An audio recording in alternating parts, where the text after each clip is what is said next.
Salut à tous, ici Michael, j'espère que vous allez bien. On se retrouve aujourd'hui pour une nouvelle vidéo consacrée au logiciel Blender. Nous sommes toujours dans la formation, toujours dans la partie rendue, mais aujourd'hui on va voir un type d'objet très spécifique. On va parler de la caméra. C'est vrai que depuis le début de la formation, on n'y prête pas forcément attention, pourtant elle est ultra importante et c'est vraiment un type d'objet très spécifique présent dans tous les logiciels de 3D. C'est un petit peu le point de vue de notre image 3D. C'est nos yeux, mais en environnement 3D, qui va permettre à Blender de faire notamment ce qu'on appelle un rendu.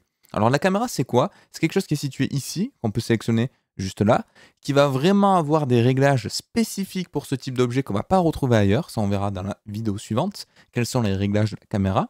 Mais il faut vraiment vous dire que lorsqu'on utilise un moteur de rendu, la caméra va nous servir de point de vue à partir duquel on va lancer du rayon. Alors, il faut se dire que la notion de rendu, pour le moment, on ne l'a pas forcément abordée, mais pour faire très facilement une description, sachant que c'est un des processus le plus lourd et le plus complexe dans le domaine de la 3D. Un rendu, c'est pour un moteur de rendu path tracing comme on a avec Cycles, que j'ai sélectionné ici, ça va être lancer, non pas une infinité de rayons comme on a dans la vraie vie, mais un nombre de rayons réduit en fonction de réglages, un nombre de rebonds réduit en fonction de réglages, pour convertir tout votre environnement 3D en une image aplatie 2D constituée de pixels. Donc c'est vraiment un changement de dimension qui est assez intéressant techniquement, mais qui est très complexe. Et pour ce faire, du coup, la caméra va vraiment être le point de vue pour obtenir ce résultat.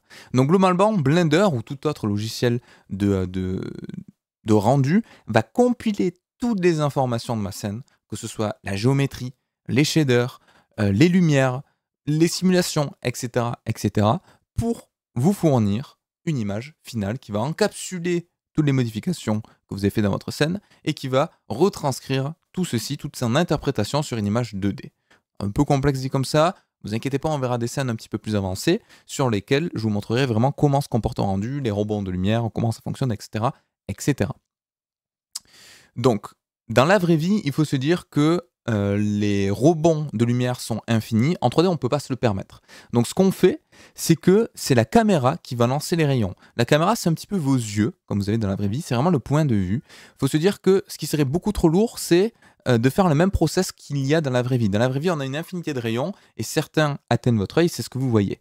En 3D, c'est l'inverse. On part de notre caméra et c'est celle-ci qui va lancer les rayons. Comme ça, on est sûr que les rayons qui passent à côté, on ne va pas s'embêter à les calculer. C'est uniquement notre point de vue qui définit les calculs qui vont être nécessaires pour obtenir une image. Ce qui paraît assez logique d'un point de vue technique, mais qui peut paraître contre-intuitif si on fait le parallèle avec ce qui se passe dans la vraie vie. Donc ma caméra, elle est ici.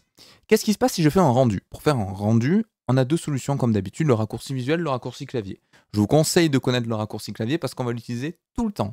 Le rendu visuel, au cas où, le raccourci visuel du rendu, c'est ici, render image, mais moi je vais faire un F12, et là vous voyez que automatiquement ça me fait un rendu. Hop là, qui ressemble à ceci. Alors des fois quand je fais un rendu, il y a peut-être la caméra qui va un petit peu ramer, parce qu'il faut se dire que le rendu c'est tellement un processus qui prend de la ressource, que normalement quand vous appuyez sur F12, si vous êtes passé en mode GPU, 100% de votre carte graphique est alloué à ceci. Pour vous faire un petit peu, vous donner un ordre d'idée, quand on fait des gros rendus en production sur des films d'animation, sur des longs métrages ou autres, un rendu peut durer une dizaine de minutes, comme 10 heures, comme 3 jours. C'est extrêmement lourd et extrêmement coûteux. C'est pour ça que la plupart du temps, on a ce qu'on appelle des farms de rendu, des fermes de rendu, où on a plein de machines qui calculent H24, 7 jours sur 7, des images, parce que c'est quand même parce que c'est quand même extrêmement lourd en termes de processus.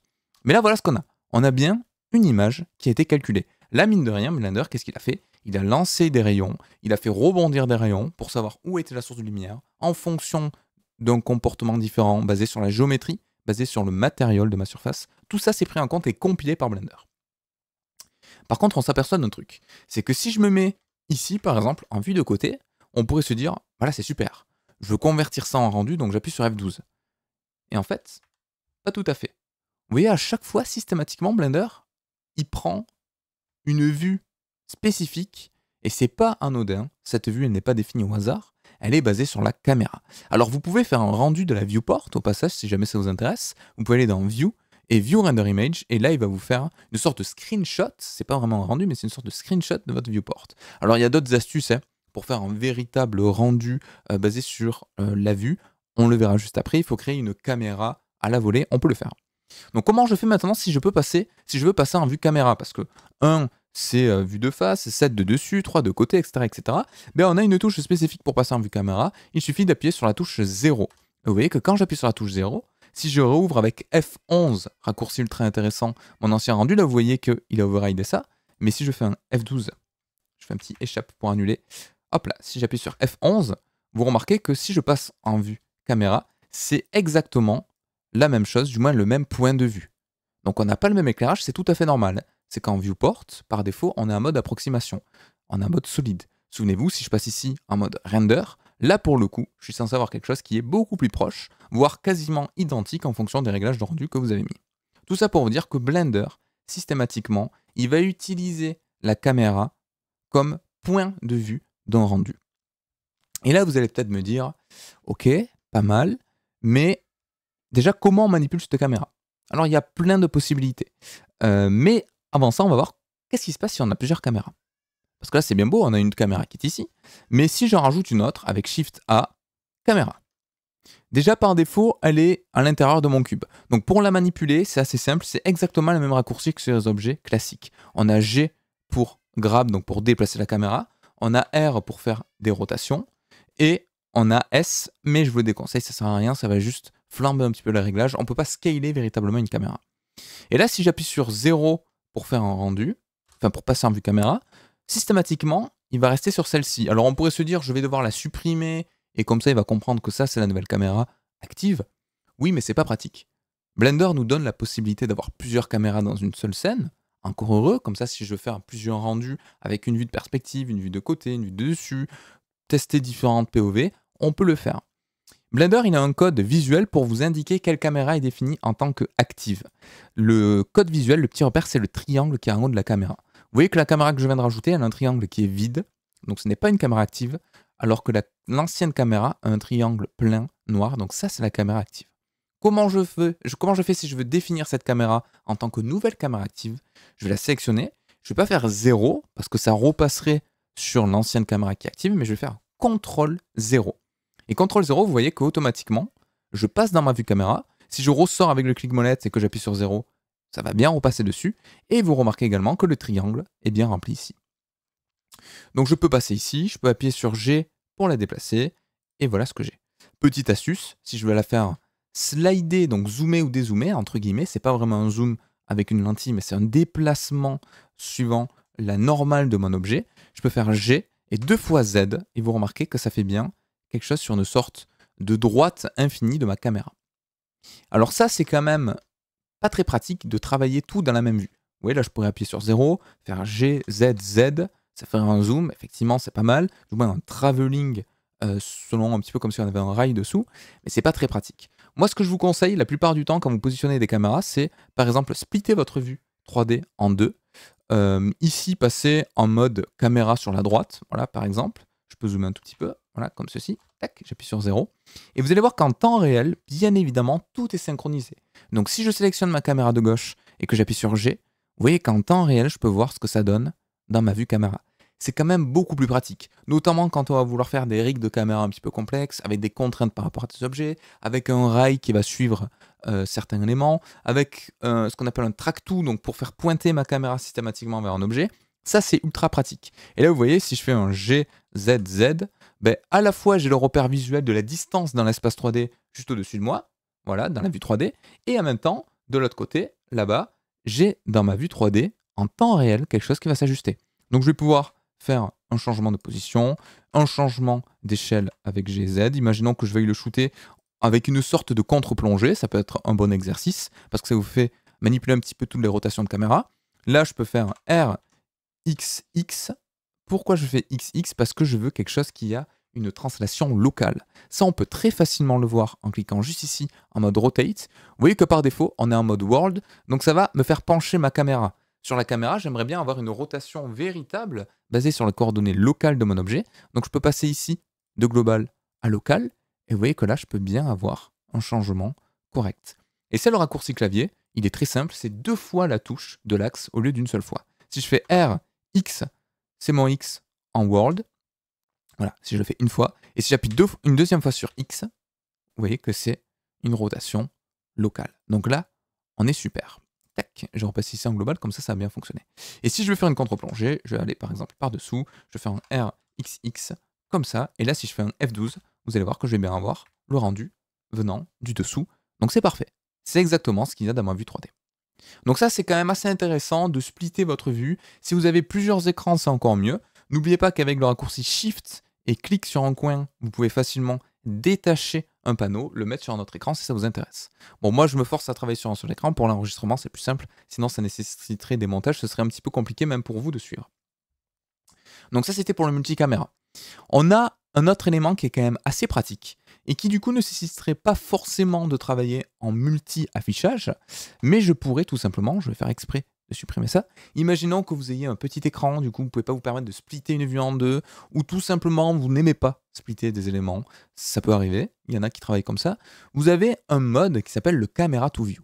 Camera to View, ça veut dire quoi? Ça veut dire que votre vue caméra, toutes les transformations que vous allez faire, donc qu'est-ce que j'appelle transformation? C'est une transformation visuelle. Là, par exemple, vous voyez, je zoome dans ma vue 3D, j'appuie sur molette pour faire ceci. Alors d'ailleurs, je ne vous ai pas affiché les raccourcis clavier.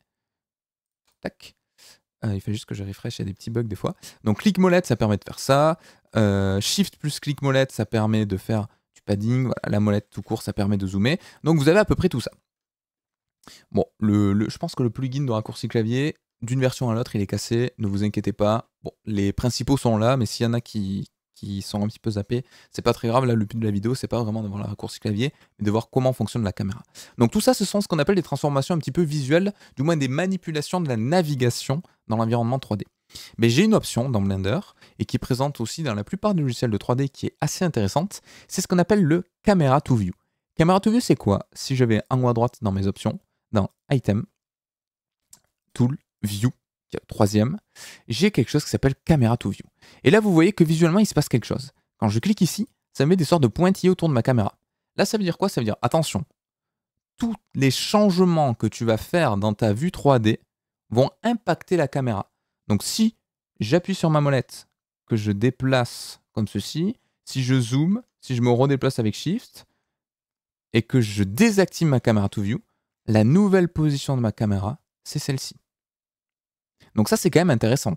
Ça veut dire que on n'a pas besoin éventuellement de splitter ma caméra, mais quand je passe en Camera to View, regardez ce qui se passe sur la gauche. Là, le fait que ce soit synchronisé, c'est quand même intéressant pour comprendre. Si je dézoome, ça recule ma caméra. Si je fais une rotation ici, j'ai bien ma caméra qui va se déplacer, du moins faire une rotation par rapport au centre. Et si je fais Shift, clic molette pour me déplacer, j'ai bien ma caméra qui également va se déplacer.